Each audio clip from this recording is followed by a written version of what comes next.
Hello everyone, আজকে আমাদের নেপালের সেকেন্ড ডে।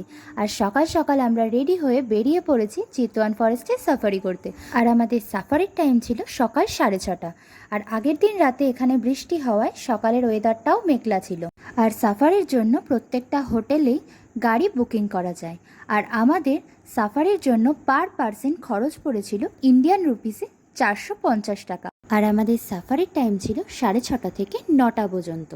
আমরা এখন আছি জঙ্গলের ভিতরে, আর এই জঙ্গলের মধ্যেই থাকে বাঘ, গন্ডার, হরিণ, হাতি আর বিভিন্ন প্রজাতির পাখি।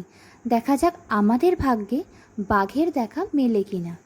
আমাদের ভাগ্যে বাঘের দেখা না মিললেও হরিণের দেখা মিলেছে, আর দেখা মিলেছে সারস, ঈগল, চিল আর ময়ূরের। আমরা সবাই আশা করেছিলাম বাঘের দেখা না মিললেও গন্ডার আর হাতির দেখা হয়তো আমাদের মিলবে, কিন্তু সেটাও আমাদের ভাগ্যে ছিল না।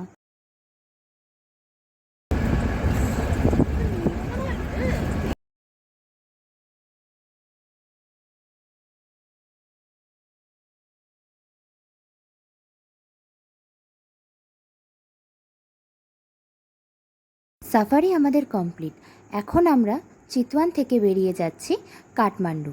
আর চিতওয়ান থেকে কাঠমান্ডুর ডিস্টেন্স 182 কিলোমিটার।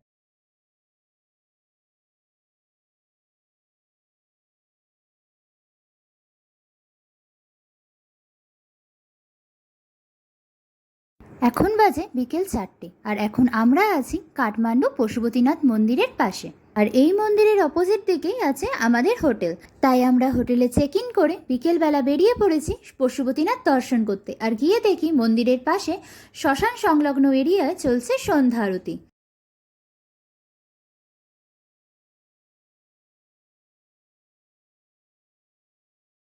সন্ধ্যা আরতি শেষ হতেই আমরা চলে গেছি মন্দির দর্শন করতে। এখানে মন্দির দর্শনের টাইম সকাল 5টা থেকে দুপুর 12টা পর্যন্ত, আর বিকেল 5টা থেকে সন্ধ্যা 7টা পর্যন্ত।